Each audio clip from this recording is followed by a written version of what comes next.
অধ্যায়টা একটু বড় এন্ড মনে হয় যেন অঙ্কগুলো একটু কঠিন, কিন্তু আসলে কিন্তু তা না। এর অঙ্ক যথেষ্ট সোজা আছে, বুঝছো? কিন্তু বুঝতে হবে ভালো করে, বেশি বেশি করে প্র্যাকটিস করতে হবে। আমি খুব সহজভাবে বুঝাই দেবো, প্রতিটা অঙ্ক একেবারে বিশ্লেষণ করে বোঝাবো, এমন ভাবে বোঝাবো তুমি যদি ওইটা জাস্ট একটু প্র্যাকটিস করো। এর আগে করছো কি করছো না ওটা দেখার দরকার নেই, তো তুমি আগে কোনোদিন না করলেও আজকে খুব ভালোভাবেই হয়ে যাবে। তো অধ্যায়ের নাম তো বুঝতে পারতেছো, পরিমিতি। ঠিক আছে, পরিমিতি মানে কি? পরিমাপের সাথে একটা সম্পর্ক আছে না? হ্যাঁ, পরিমিতি আর পরিমাপ এই একটা সম্পর্কযুক্ত না?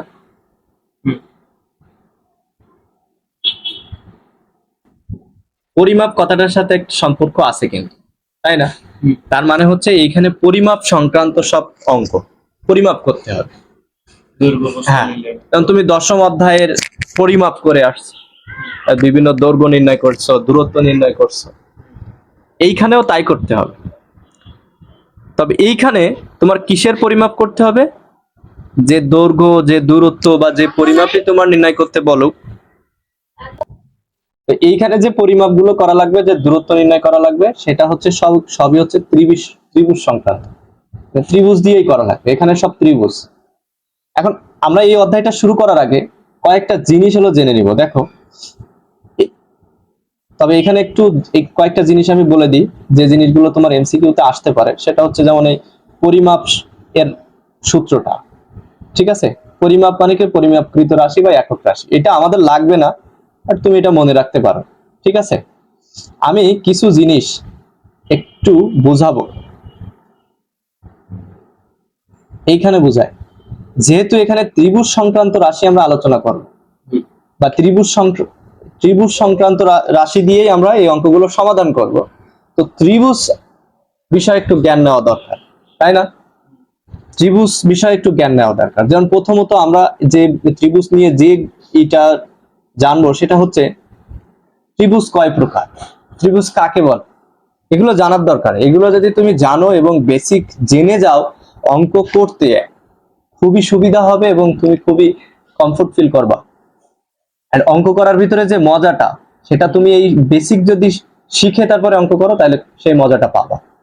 এটা অনেক বেশি সময় লাগবে তা না। যেহেতু এটা ত্রিভুজ নিয়েই এই অধ্যায়টা, আমি ত্রিভুজ সংক্রান্ত কয়েকটা তথ্য এখানে দিব। দেখো, প্রথমত হচ্ছে ত্রিভুজ কাকে বলে, এটা জানো না?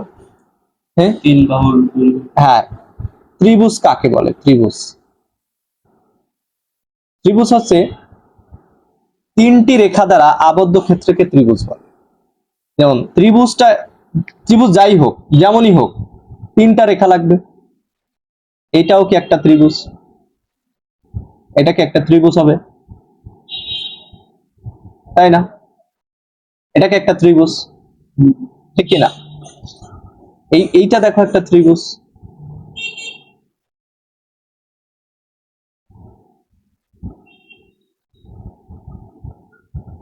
ত্রিভুজ না? হ্যাঁ, তো এরকম অনেক প্রকারের ত্রিভুজ আছে। সেই ত্রিভুজ সম্পর্কে আমরা জানবো এবং কিছু সংজ্ঞা জানবো, এগুলো লাগে, ভবিষ্যতেও লাগবে। তাহলে ত্রিভুজটা কাকে বলে? ত্রিভুজ বলে তিনটা রেখা অংশ দ্বারা আবদ্ধ ক্ষেত্রকে কি বলে? ত্রিভুজ। চারটি রেখা অংশ দ্বারা আবদ্ধ ক্ষেত্রকে বলা হয় চতুর্ভুজ। বুঝতে পারছো? পাঁচটি রেখাংশ দ্বারা আবদ্ধ ক্ষেত্রকে বলা হয় পঞ্চভুজ। এখন আমরা কয়েক প্রকারের ত্রিভুজ নিয়ে জানবো।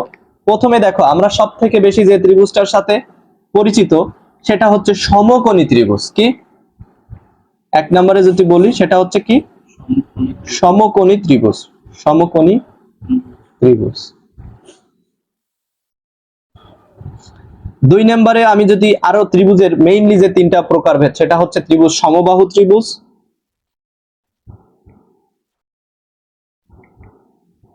সমদ্বিবাহু ত্রিভুজ,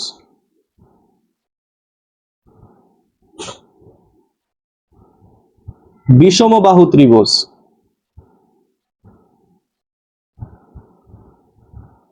ঠিক আছে, ত্রিভুজ মূলত এই চার প্রকারের আর কি। আচ্ছা, আমরা এখান থেকে একটু একটু করে শিখবো। সেটা হচ্ছে, প্রথমে শিখবো সমকোণী ত্রিভুজ। সমকোণী ত্রিভুজ নিয়ে অলরেডি জ্ঞাত আছে। সেটা হচ্ছে কি? যে ত্রিভুজ এই যে সমকোণ উৎপন্ন করে, তাকে কি বলা হয়? সমকোণী ত্রিভুজ। এন্ড সমকোণী ত্রিভুজের ক্ষেত্রে আমরা কি ইউজ করি? পিথাগোরাসের সূত্র ইউজ করি, অতিভুজ স্কয়ার ইকুয়াল টু লম্ব স্কয়ার প্লাস ভূমি স্কয়ার। দেখো এখানে একটা কি সমকোণ উৎপন্ন করতেছে না? এই যে সমকোণ উৎপন্ন করতেছে না, এটা কি সমকোণ? তো এই যে সমকোণ উৎপন্ন করছে, তাই এটা কি সমকোণী ত্রিভুজ। তো সমকোণী ত্রিভুজের এই যে সমকোণ উৎপন্ন করবে, এটাই হচ্ছে এর আসল কথা। তিনটি রেখাংশ দ্বারা আবদ্ধ, এটা তো ত্রিভুজ, কিন্তু এখানে কি উৎপন্ন করবে? কোণ, সমকোণ উৎপন্ন করবে, অর্থাৎ 90 ডিগ্রি হবে একটি কোণ। অর্থাৎ অতিভুজের বিপরীত বাহু, অতিভুজের বিপরীত বাহু যদি, এই বিপরীত কোণ যদি 90 ডিগ্রি হয়, তাহলে সেটাকে কি বলা হয়? সমকোণী ত্রিভুজ। তাহলে এটা হচ্ছে কি সমকোণী ত্রিভুজ, এটা হচ্ছে সমকোণী ত্রিভুজ। এবার সমবাহু ত্রিভুজ, দেখো এই ত্রিভুজগুলোর সাথে তো আমরা কম বেশি পরিচিত।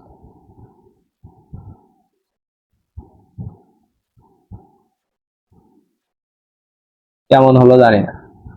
ধরে নাও এই ত্রিভুজের তিনটা বাহুই সমান, এই বাহু, এই বাহু, এই বাহু, তিনটা বাহুর দৈর্ঘ্য।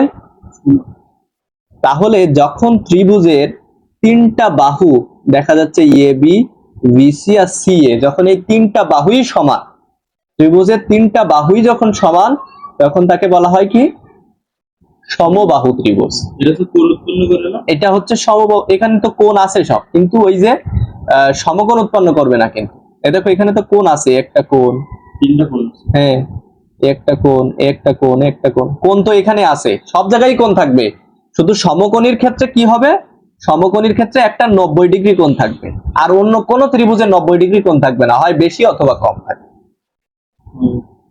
একটা, হ্যাঁ সমকোণীর থেকেই একটি 90 ডিগ্রি। আর সমকোণীর চেহারাটা হচ্ছে এটা বেশি লাগে পিথাগোরাসের উপপাদ্য, আমরা এই ত্রিভুজটা ইউজ করি। যে 90 ডিগ্রি কোণ যে কোনো জায়গায় থাকতে পারে। 90 ডিগ্রি এই যে অতিভুজের বিপরীত কোণ, অতিভুজের বিপরীত কোণ থাকবে, এখানে কখনোই 90 ডিগ্রি হয় না, কেন হবে না? না, এটা হচ্ছে সমবাহু। সমবাহু কেন? কারণ ওর তিনটা বাহুই সমান, অর্থাৎ ওর একটি বাহুর দৈর্ঘ্য যদি এ হয়, তা বাকি দুইটাও কি এ। একটা 15 মিটার হলে সব 15 হবে। সমবাহু ত্রিভুজ। যদি তোমার বলে যে ত্রিভুজটা সমবাহু ত্রিভুজ, ওর একটা মান দেওয়া থাকলে বুঝে নিতে হবে তার তিনটা বাহুর দৈর্ঘ্য তাই।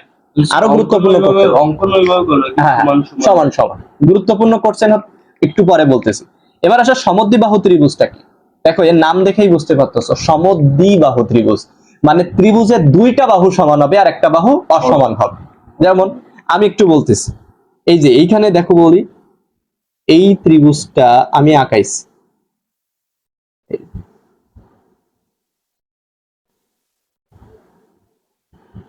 আচ্ছা ধরো ত্রিভুজটার আমি হাত দিয়ে তো মাপ ঠাপ নিয়ে আঁকাচ্ছি না, এই দুইটা বাহু সমান, এই যে এ ভি সি, ত্রিভুজটার A B equal to B C, মানে এই বাহু আর এই বাহু সমান, কিন্তু এসি বাহুটা কি অসমান। তার মানে ত্রিভুজের দুইটা বাহু সমান আর একটা বাহু সমান নয়, অসমান। ওই ওই ওই দুটার মানের সমান না, সেটাকে বলা হয় কি সমদ্বিবাহু ত্রিভুজ। বুঝতে পারছো? অর্থাৎ একটির মান যদি 5 থাকে, এখানে এই আরেকটির মান হবে 5, আর এইটা হবে 5-এর ছোটও হইতে পারে বড় হইতে পারে, মানে আলাদা মান হবে। বুঝতে পারছো? আমি ধরে নিচ্ছি এটা 7, এটাকে বলা হয় কি সমদ্বিবাহু ত্রিভুজ। এবার আসো বিষমবাহু ত্রিভুজ। বাহু না না, বিষমবাহু ত্রিভুজ মানে যে ত্রিভুজের কোনো বাহুই মিল নেই, সমান না। যেমন এরকম আমি একটা ত্রিভুজ, ভালোগুলো ত্রিভুজ আঁকাই দিলাম আর এই যে আমি একটা ত্রিভুজ এখানে আঁকাচ্ছি, কোন বাহু সমান এরকম ত্রিভুজ হয়? হ্যাঁ এই যে মনে করো একটা ত্রিভুজ এইভাবে দিলাম, তাই কি হয়ে গেল, এটা দেখাই গেছে। এইটা মনে করো এইখান থেকে গেল এখান থেকে গেল এই যে ত্রিভুজটা, এই ত্রিভুজটার কোনো বাহু কি সমান আছে? এই বাহু, এই বাহু, এই বাহু তিনটাই অসমান না। তো এই ধরনের ত্রিভুজকে বলা হয় কি বিষমবাহু ত্রিভুজ। বুঝতে পেরেছো? এটা কি তাহলে বিষমবাহু ত্রিভুজ। অর্থাৎ আমি যদি বুঝাই, এটা যদি মনে করো 5 হয়, এটা 7, এটা 9 বা 10, তাই বলো, এটা হচ্ছে সমবাহু ত্রিভুজ। বিষমবাহু ত্রিভুজ। আচ্ছা, এখানে আমি একটা জিনিস বলতে ভুলে গেছি, সেটা হচ্ছে, এটা এমসিকিউতে অনেক বেশি আসে, সেটা হচ্ছে এই যে সমকোণী ত্রিভুজের ক্ষেত্রে, আমি এখানে একটু আরেকবার সমকোণী ত্রিভুজটা আঁকাই। এই সমকোণী ত্রিভুজের ক্ষেত্রে একটা গুরুত্বপূর্ণ কোশ্চেন মনে রাখতে হবে, যেটা আমাদের হচ্ছে পিথাগোরাস স্যার বলে গেছেন, ঠিক আছে? বিজ্ঞানী পিথাগোরাস কি বলেছেন? বিজ্ঞানী পিথাগোরাস এই সমকোণী ত্রিভুজ নিয়ে বলছেন যে এ বি সি, এই ত্রিভুজের এটা তো অতিভুজ, তাই না? অতিভুজ, এটা লম্ব, আর এটা ভূমি, ঠিক আছে? আর বিজ্ঞানী পিথাগোরাস বলছে যে অতিভুজের মান এর স্কয়ার করলে যা হবে তার লম্ব এর স্কয়ার এবং ভূমি এর স্কয়ার অর্থাৎ ভূমি এর বর্গের যোগফলের সমান। অর্থাৎ অতিভুজের বর্গ করলে যা হবে তার লম্বের বর্গ এবং ভূমির বর্গের যোগফলের সমান। কথার কথা, অতিভুজ যদি 10 হয়, এই অতিভুজের মান কত? 10। এইটার মান ধরো হচ্ছে তোমার 8, আর এটার মান হচ্ছে 6। তা দেখো, এই যে 8 আর এখানে 6, 10 এর স্কয়ার করলাম, 8 এর স্কয়ার করলাম, 6 এর স্কয়ার করলাম, 10 এর স্কয়ার করলে কত হবে? 100, 8 এর স্কয়ার করলে কত হবে? 64, আর এখানে কত হবে?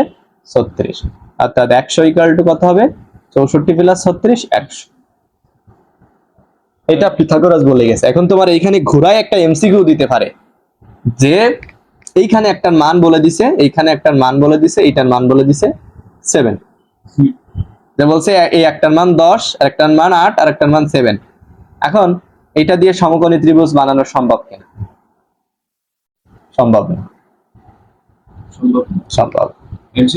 হ্যাঁ, এমসিকিউ থাকে, তোমার কিন্তু লিখতে সম্ভব নয় দিতে। আচ্ছা, ত্রিভুজের আরেকটা জিনিস তোমার মনে রাখতে হবে, ত্রিভুজের যে কোনো দুই বাহুর সমষ্টি তার তৃতীয় বাহু অপেক্ষা বৃহত্তর। যে কোনো দুই বাহুর সমষ্টি তার তৃতীয় বাহু অপেক্ষা, এটা অত্যন্ত গুরুত্বপূর্ণ একটা ইনফরমেশন, যে ত্রিভুজের যে কোনো দুই বাহুর সমষ্টি তার তৃতীয় বাহু অপেক্ষা বৃহত্তর। এই যে আমি তোমাকে বলে দিচ্ছি, এটা এমসিকিউ তে অনেক বেশি আসে। ত্রিভুজের যে কোনো দুই বাহুর সমষ্টি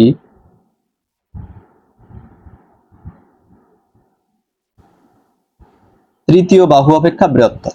তৃতীয় বাহু অপেক্ষা বৃহত্তর, বড়। বড় কিরকম?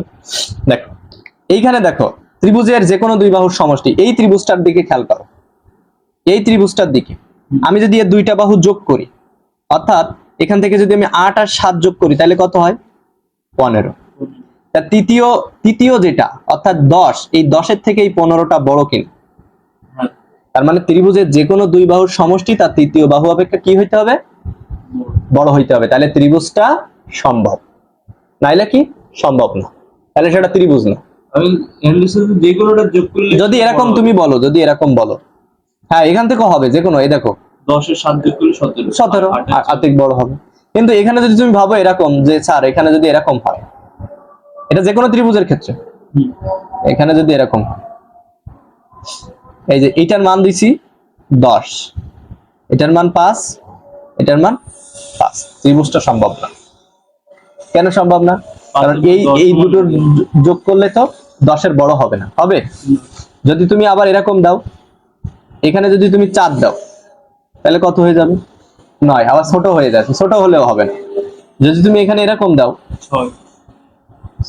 6, তাহলে 10-এর বড় হয়ে যাবে, যাচ্ছে না? 5 আর 6 11, 10-এর বড় হয়ে যাচ্ছে, তাহলে ত্রিভুজটা আঁকানো সম্ভব। এরকম সাদা কি হলো 5 দেবে? দিবে তো, তোমার অপশনে আছে, যখন এমসিকিউ করাবো দেখবা এখানে এরকম কোশ্চেনটা থাকবে, নিচের কোনটি সম্ভব, নিচের ত্রিভুজ অঙ্কনের। আচ্ছা, আজান দিচ্ছে, একটু ওয়েট করি।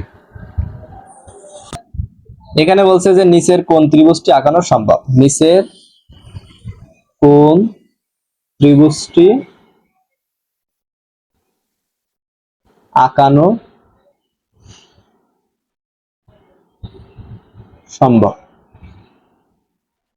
ক, এই যে একটা দিছে ধরো 7, ভূমি লিখে দিবে 7, 8, 10।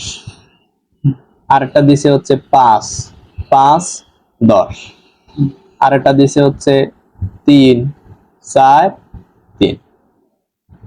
আর তুমি উত্তর দিবা 7, 8, 10। এইটা। বুঝতে পারছো? বুঝতে পারছো তাহলে?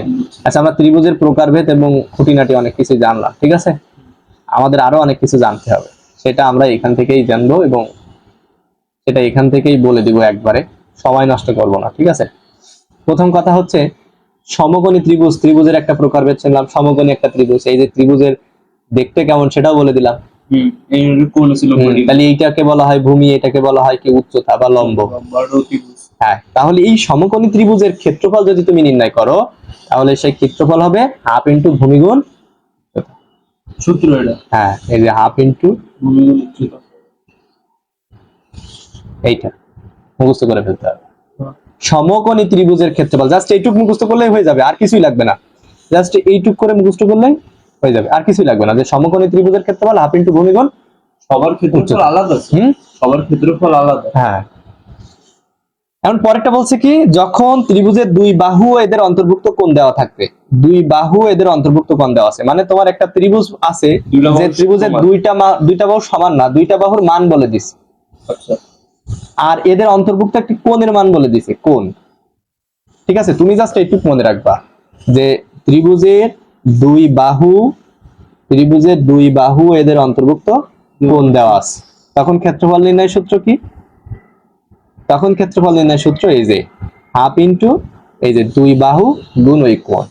এই যে যেরকম এরকম হাফ ইন্টু দুই বাহু, যেমন একটা বাহু আছে ইয়ে, ঠিক আছে? তো এখানে বলছে কি, একটা বাহু হচ্ছে বি, এখানে বলে দিছে একটা বাহু বি আর একটা বাহু সি। তাহলে এই যে হাফ ইন্টু বিস হয়ে গেল, হাফ ইন্টু বিস।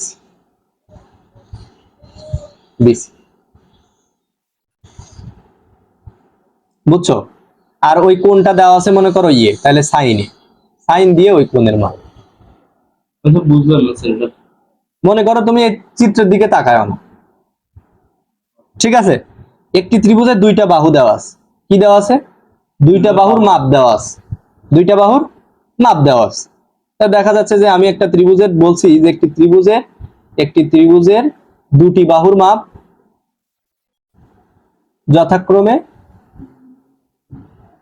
5, 7, ঠিক আছে? এবং অন্তর্ভুক্ত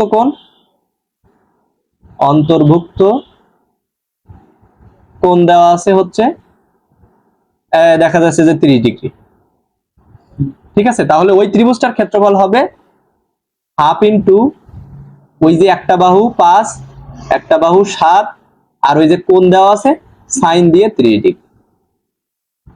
এবার কি বুঝতে পেরেছো? ও মানে যে দুটো মান দিয়েছে দুটো মান গুণ করবে। হ্যাঁ, আর হলো যে অন্তর্ভুক্ত ডিগ্রি থাকবে তাহলে ক্ষেত্রফল নির্ণয় সূত্র কি? যে হাফ ইন্টু বাহুদ্বয়ের গুণফল গুণ সাইন দিয়ে ওই কোণের মান। আমি এটা ধরে নিচ্ছি, দেখো আমি এখানে বলছে যে এইখানে দেখা যাচ্ছে যে এক কোণের মান দিছে, দেখা যাচ্ছে যে কত ইয়ে দিছে বা বি দিছে, ঠিক আছে? সামথিং, এখানে তোমার অত কিছু দেখার দরকার নেই। দেখা যাচ্ছে দুটা বাহুর মাপ এই যে ইয়ে দিছে এখানে, কোণের মান কই দিছে স্যার? এই যে এখানে, ওখানে তোমার দেখার দরকার নেই।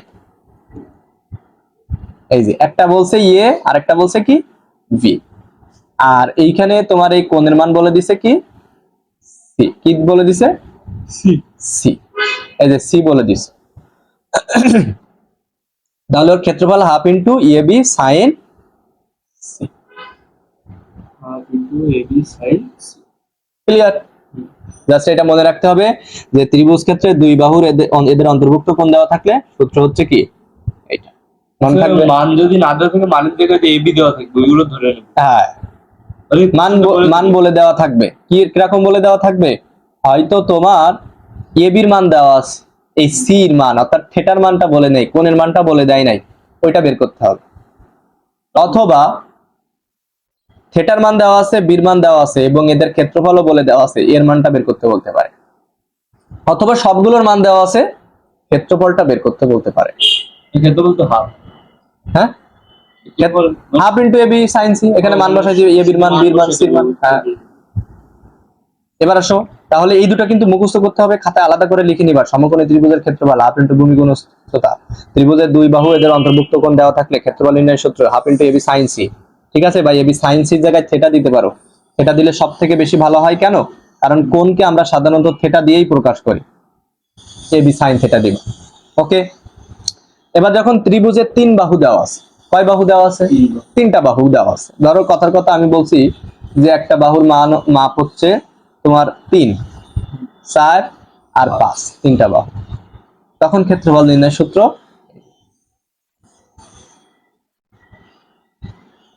এই একটু একটু মুখস্থ করে ফেলতে হবে কিন্তু, এই যে এটা একটু মুখস্থ করে, আমি সবই বুঝাই দিচ্ছি। ক্ষেত্রফল এত বড় করে লিখছি, হাফ ইনটু এই যে রুট ওভার এসি, এইটুকু হচ্ছে সূত্র যখন ত্রিভুজের তিন বাহু দেওয়া থাকবে। আচ্ছা, আমি তাহলে এবার বোঝাই। দেখা যাচ্ছে যে ত্রিভুজের তিনটা বাহু, আমি তোমাকে বলে দিচ্ছি যে ত্রিভুজের তিনটা বাহু দেওয়া আছে এ বি সি। ঠিক আছে, তুমি ক্ষেত্রফল নির্ণয় করো, ক্ষেত্রফল নির্ণয় করো। তখন তোমার সূত্রটা হচ্ছে এইটা। আচ্ছা, এ হচ্ছে একটা বাহু, বি হচ্ছে একটা বাহু, আর সি হচ্ছে একটা বাহু। এই এসটা কি? এস হচ্ছে পরিসীমা, পরিসীমা, পরিসীমা। তাহলে পরিসীমা না, এস হচ্ছে অর্ধ পরিসীমা, পরিসীমাকে 2s দ্বারা প্রকাশ করা হয়, তাই না? হ্যাঁ, পরিসীমাকে 2s দ্বারা প্রকাশ করা হয়। তাহলে দেখো, আমরা এখানে লিখতে পারি পরিসীমা। তাহলে পরিসীমা কিভাবে বের করতে হয়? ত্রিভুজের পরিসীমা মানে কি? দৈর্ঘ্য গুণ প্রস্থ। তো পরিসীমা, পরিসীমা ইকুয়াল টু তিন বাহুর যোগফল। এ পরিসীমাকে কি দ্বারা প্রকাশ করা হয় তাহলে? 2s দ্বারা। কি দ্বারা? 2s দ্বারা। a plus B plus C. আমি বলে দিচ্ছি, দেখো আমি এখানে বাহুগুলোর মান এ বি সি বলে দিছিলাম না? ওইখানে আমি বলে দিলাম যে একটা 3, আর একটা 4, আর একটা হচ্ছে তোমার কত দেওয়া যায়, ধরো 7। ওকে, এই তিনটা বাহু। এখন তুমি অর্ধ পরিসীমা, এই যে এসটাকে বলা হয় অর্ধ পরিসীমা। এসটাকে কি? এস হচ্ছে অর্ধ পরিসীমা। এই এসটা আমার বের করতে হবে, অর্ধ পরিসীমা। আর 2s কে কি বলা হয়? এই যে 2s কে কি বলা হয়? পরিসীমা। তাহলে 2s টা যদি পরিসীমা হয়, তাহলে অর্ধ পরিসীমা কিভাবে বের করব? 2 রে ভাগ দিয়ে দেব। হ্যাঁ, ভাগ করে দিব। যেমন এখানে এর মান আছে 3, বির মান আছে কত?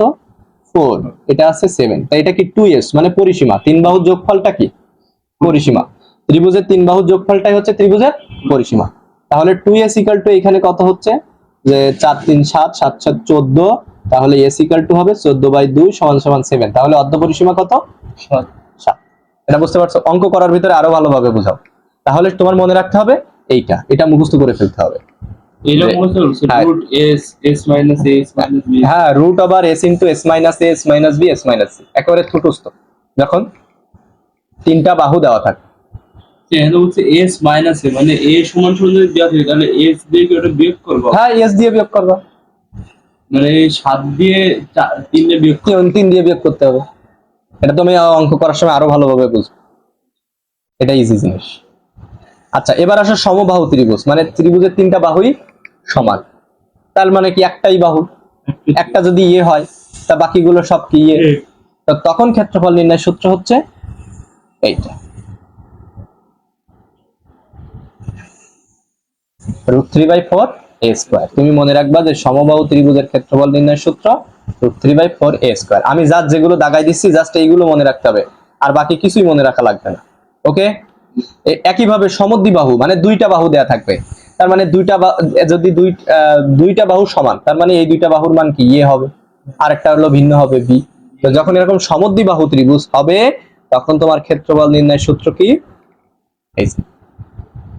b/4 √4 a square minus b square. Okay, এবার আমরা কাঙ্ক্ষিত, তাহলে আমার এই সূত্রগুলো একটু মনে রাখতে হবে। এইভাবে টিটিএম করে ফেলে দিবা একেবারে। সমকোণী ত্রিভুজ হাফ ইন্টু ভূমি গুণ উচ্চতা, ত্রিভুজ দুই বাহু এদের অন্তর্ভুক্ত কোণ দেখলে হাফ ইন্টু এবি সাইন সেটা, ত্রিভুজের তিন বাহু দেওয়া থাকলে এই যে root over S into S minus S minus B S minus C সমবাহু ত্রিভুজ হলে ক্ষেত্রফল নির্ণয় সূত্র √3/4 a স্কয়ার, সমদ্বিবাহু ত্রিভুজ হলে b/4 √4 a square minus b square.